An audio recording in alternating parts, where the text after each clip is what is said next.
ಸ್ವತಃ ಅಬಕಾರಿ ಸಚಿವ ತಿಮ್ಮಾಪುರ ಅವರು ರಿಯಾಕ್ಟ್ ಮಾಡಿದ್ದಾರೆ. ಸಚಿವ ಸ್ಥಾನಕ್ಕೆ ನಾನ್ಯಾಕೆ ರಾಜೀನಾಮೆ ಕೊಡ್ಲಿ ಅಂತ ಮರುಪ್ರಶ್ನೆ ಮಾಡಿದ್ದಾರೆ. ಅಧಿಕಾರಿಗಳ ಮೇಲಿನ ಆರೋಪಕ್ಕೂ ನನಗೂ ಯಾವುದೇ ಸಂಬಂಧ ಇಲ್ಲ.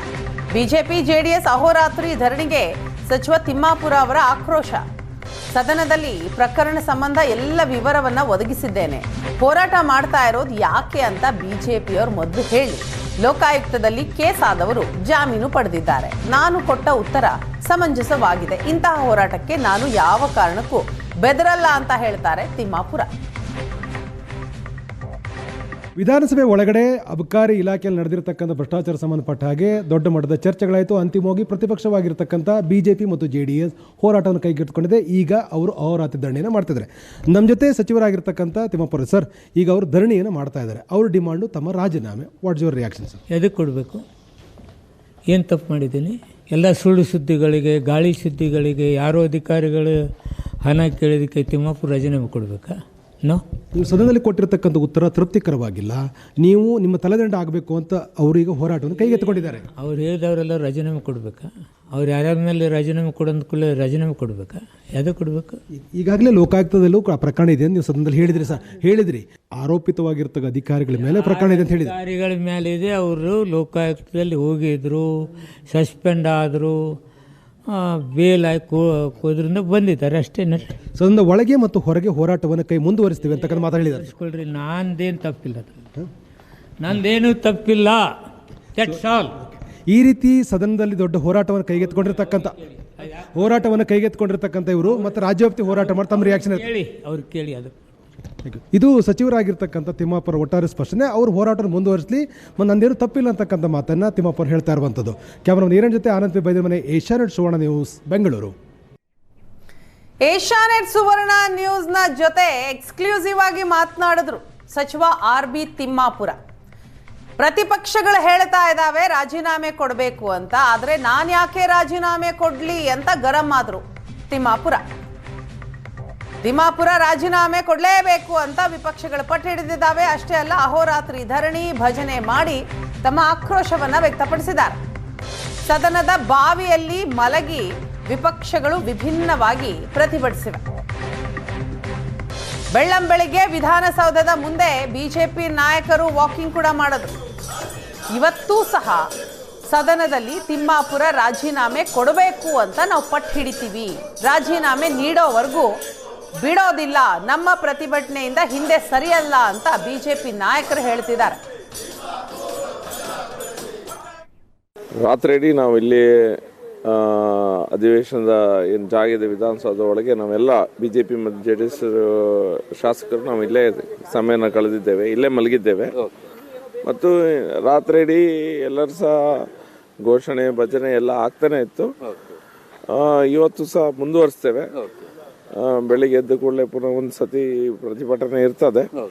ನಂತರ ಭಾರತೀಯ ಜನತಾ ಪಾರ್ಟಿ ಮತ್ತು JDSನ ನಾಯಕರು ಇವತ್ತು ಅಧಿವೇಶನ ಮುಗಿಸಿದ್ರೆ ನಂತರ ಹೊರಗಡೆ ಯಾವ ರೀತಿಯ ಹೋರಾಟವನ್ನು ಮಾಡಬೇಕು ಈ ವಿಷಯದ ಬಗ್ಗೆ ಇವತ್ತು ಜೈಲ್ಗೆ ಹಾಕಿದ್ದಾರೆ ಲೋಕಾಯುಕ್ತ ಪೊಲೀಸರು.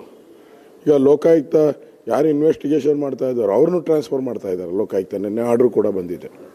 ಅಂದರೆ ಈ ಸರ್ಕಾರ ಈ ಹಗರಣವನ್ನು ಮುಚ್ಚಾಕ್ತಾ ಇದೆ.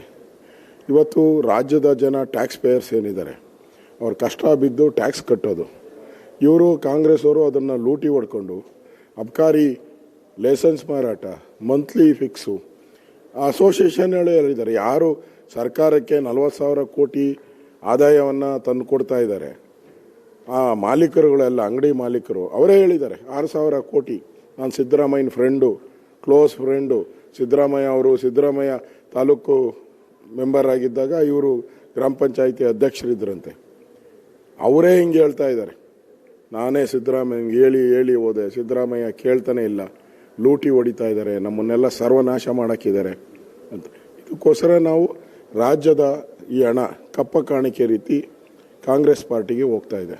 ಪ್ರಧಾನಿ ನರೇಂದ್ರ ಮೋದಿಯವರು ಹೇಳಿದ್ದಾರೆ ಕಳೆದ ಮಹಾರಾಷ್ಟ್ರ ಚುನಾವಣೆಯಲ್ಲಿ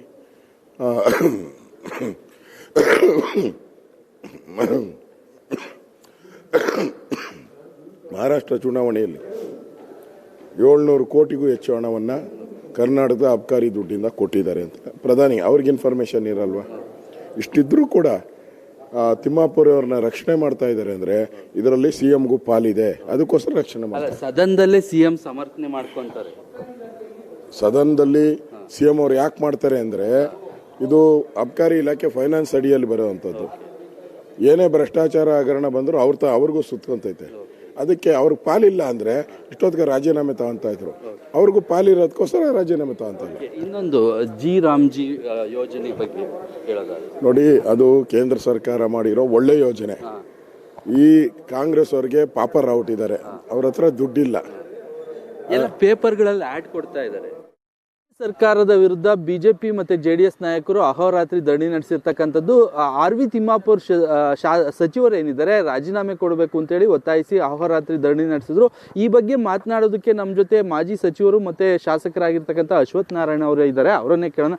ಸರ್, ಯಾವ ರೀತಿ ಹೋರಾಟ ಮುಂದುವರಿಸ್ತೀರಾ? ಪ್ರಾಮಾಣಿಕವಾಗಿ ಈ ಕಾಂಗ್ರೆಸ್ ಸರ್ಕಾರದ ಭ್ರಷ್ಟಾಚಾರವನ್ನು ಬಯಲಿಗಿಳಿಯೋದು ನಮ್ಮ ಕರ್ತವ್ಯ ಆಗಿದೆ. ಯಾಕೆಂದರೆ ಇವರು ಭ್ರಷ್ಟಾಚಾರ ಬ್ರಹ್ಮಾಂಡವೇ ಆಗಿದೆ. ಇದನ್ನೆಲ್ಲವನ್ನು ಕೂಡ ಕೊನೆಗೊಳಿಸಬೇಕು, ಜನರ ನೆರವಿಗೆ ಬರಬೇಕು, ಅವರ ರಕ್ಷಣೆಗೆ ಬರೋದು ನಮ್ಮ ಕರ್ತವ್ಯ ಆಗಿದೆ.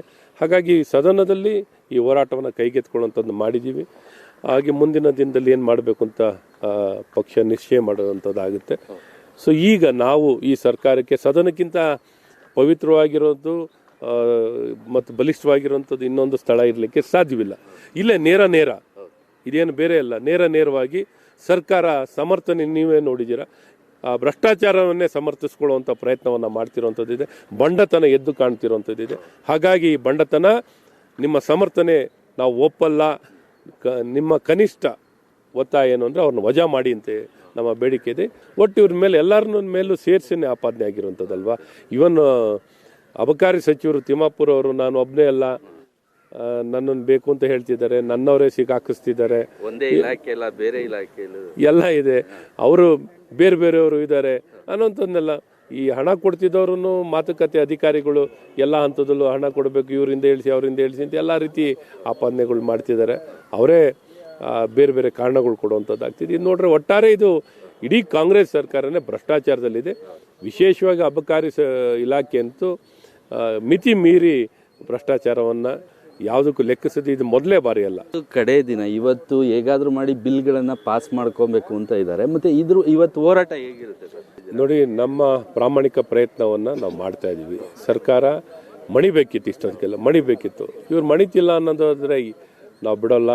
ನೀವು ಮಡಿಲೇಬೇಕು, ಅವ್ರು ವಜಾಗೊಳಿಸಬೇಕು ಅನ್ನೋದು ನಮ್ಮ ಒತ್ತಾಯ. ಅಬಕಾರಿ ಸಚಿವರು ರಾಜೀನಾಮೆ ಕೊಡಲೇಬೇಕು ಅನ್ನೋದು ನಮ್ಮ ಒತ್ತಾಯ. ಕ್ಯಾಮ್ರಾ ಪರ್ಸನ್ ರವಿ ಜೊತೆ ಕಿರಣ್, ಏಷ್ಯಾನೆಟ್ ಸುವರ್ಣ ನ್ಯೂಸ್, ಬೆಂಗಳೂರು. ಜೆಡಿಎಸ್ ನಾಯಕರಾಗಿರ್ತಕ್ಕಂಥ ಸುರೇಶ್ ಬಾಬು ಅವರೇ ನಮ್ಮ ಜೊತೆ ಇದ್ದಾರೆ. ಅವರನ್ನೇ ಮಾತಾಡ್ತಾ ಹೋಗ್ತೀನಿ.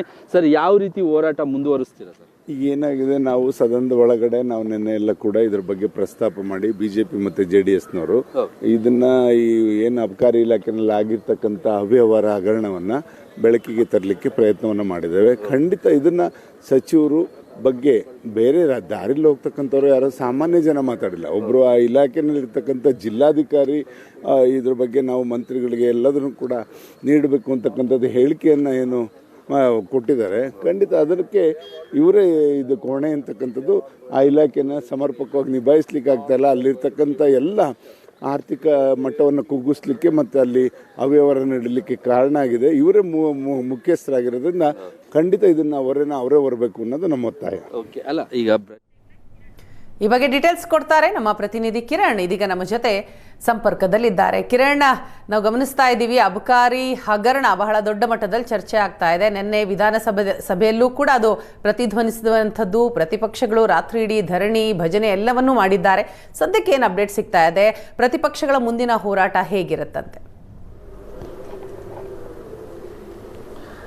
ವೀಣಾ, ರಾಜ್ಯ ಸರ್ಕಾರದ ವಿರುದ್ಧ ಅಹೋರಾತ್ರಿ ಧರಣಿ ನಡೆಸೋ ಮೂಲಕ ಬಿಜೆಪಿ ಮತ್ತು ಜೆಡಿಎಸ್ ನಾಯಕರು ಧರಣಿ ನಿರತರಾಗಿದ್ರು. ವಿಧಾನಸಭೆಯ ಮೊಗಸಾಲೆಯಲ್ಲೇ ಸಹ ಮಲಗಿ ಅವರು ಪ್ರತಿಭಟನೆ ಮಾಡಿರ್ತಕ್ಕಂಥದ್ದು. ಮುಖ್ಯವಾಗಿ ರಾತ್ರಿ ಸುಮಾರು 12-1 ಗಂಟೆವರೆಗೂ ಸಹ ತಮಟೆ ಜಾಗಟೆಯನ್ನು ಹಿಡ್ಕೊಂಡು ಧರಣಿ ನಡೆಸಿದ್ರು. ವಿಧಾನಸೌಧದ ಏನು ಮೊಗಸಾಲೆ ಇದೆ ಅಲ್ಲೇ ಕೂತ್ಕೊಂಡು ಧರಣಿ ನಡೆಸಿದ್ರು. ನಂತರ ಅಲ್ಲೇ ಸಹ ಊಟವನ್ನು ಮಾಡಿದ್ರು, ಅಲ್ಲೇ ಮಲಗಿದ್ರು. ನಾವು ರಾಜ್ಯ ಸರ್ಕಾರದ ಅಬಕಾರಿ ಇಲಾಖೆಯಲ್ಲಿ ನಡೆದಿರ್ತಕ್ಕಂಥ ಭ್ರಷ್ಟಾಚಾರವನ್ನು ವಿರೋಧಿಸಿ ನಾವು ಹೋರಾಟ ಮಾಡ್ತಾ ಇದ್ದೀವಿ. ಅಬಕಾರಿ ಇಲಾಖೆ ಸಚಿವರಾಗಿರ್ತಕ್ಕಂಥ RV ತಿಮ್ಮಾಪುರ ಅವರ ಮೇಲೆ ಗಂಭೀರ ಆರೋಪ ಕೇಳಿ ಬಂದಿರತಕ್ಕಂಥದ್ದು. ಅಬಕಾರಿ ಇಲಾಖೆ ಅಧಿಕಾರಿಗಳೇ ಸಹ ಲೋಕಾಯುಕ್ತ ಟ್ರ್ಯಾಪ್ ಆಗ್ತಾರೆ, ಸಾಕಷ್ಟು ಲಂಚ ಪಡೆಯುವಂತ ಸಂದರ್ಭದಲ್ಲೇ ಟ್ರ್ಯಾಪ್ ಆಗ್ತಾರೆ. ಇದರಲ್ಲಿ ಅಧಿಕಾರಿಗಳು ಅವರ ಮಗ ಮತ್ತೆ ಸಚಿವರಿಗೆ ಕೊಡಬೇಕು ಅಂತ ಹೇಳಿ ಒಂದು ಆಡಿಯೋ ಕೂಡ ಇಡ್ತಕ್ಕಂಥದ್ದು. ಆಡಿಯೋದಲ್ಲಿ ಸಹ ಸ್ಪಷ್ಟವಾಗಿ ಉಲ್ಲೇಖ ಆಗಿದೆ, RV ತಿಮ್ಮಾಪುರ ಅವ್ರಿಗೆ ಹಣ ಹೋಗ್ತಾ ಇದೆ ಅನ್ನೋದು ಗೊತ್ತಾಗ್ತಾ ಇರ್ತಕ್ಕಂಥದ್ದು. ಹೀಗಾಗಿ ಅವರ ರಾಜೀನಾಮೆ ಕೊಡಬೇಕು ಅಂತ ಹೇಳಿ ನಾವು ವಿಧಾನಸಭೆಯ ಒಳಗಡೆ ಮತ್ತೆ ಹೊರಗೆ ಎರಡೂ ಕೂಡ ಹೋರಾಟ ಮಾಡ್ತಾ ಇದ್ದೀವಿ. ಇವತ್ತು ಕೊನೆ ದಿನ, ಇವತ್ತು ಕೂಡ ಹೋರಾಟವನ್ನು ಮುಂದುವರಿಸ್ತೀವಿ. RV ತಿಮ್ಮಾಪುರ ಅವರು ಸಚಿವರೇನಿದ್ದಾರೆ, ಅಬಕಾರಿ ಸಚಿವರು, ರಾಜೀನಾಮೆ ಕೊಡೋವರೆಗೂ ಸಹ ನಾವು ಬಿಡೋದಿಲ್ಲ. 6,000 ಕೋಟಿ ಏನಿದೆ ಅದು ಸರ್ಕಾರದ ಬೊಕ್ಕಸಕ್ಕೆ ವಾಪಸ್ ಬರಬೇಕು ಅನ್ನೋ ಮಾತುಗಳನ್ನು ಸಹ ವಿರೋಧ ಪಕ್ಷದ ನಾಯಕರಾಗಿರ್ತಕ್ಕಂಥ R ಅಶೋಕ್ ಕೂಡ ಹೇಳ್ತಾ ಇದ್ರು. ಹೀಗಾಗಿ ಇವತ್ತು ಕೂಡ ನಿರಂತರ ಹೋರಾಟ ಮಾಡ್ತೀವಿ. ಸುಮಾರು ಮಂದಿ ಬಿಜೆಪಿ ಮತ್ತೆ JDS ನಾಯಕರೇನಿದ್ರೆ ಎಲ್ಲರೂ ಸಹ ಅಹೋರಾತ್ರಿ ಪ್ರತಿಭಟನೆ ಮಾಡಿರ್ತಕ್ಕಂಥದ್ದು. ಈಗ ವಿಧಾನಸೌಧದಲ್ಲೇ ಸಹ ವಾಕಿಂಗ್ ಮಾಡ್ತಾ ಇದ್ದಾರೆ. ವೀಣಾ, ಥ್ಯಾಂಕ್ ಯು ಕಿರಣ್ ತಮ್ಮ ಡೀಟೇಲ್ಸ್ಗಾಗಿ.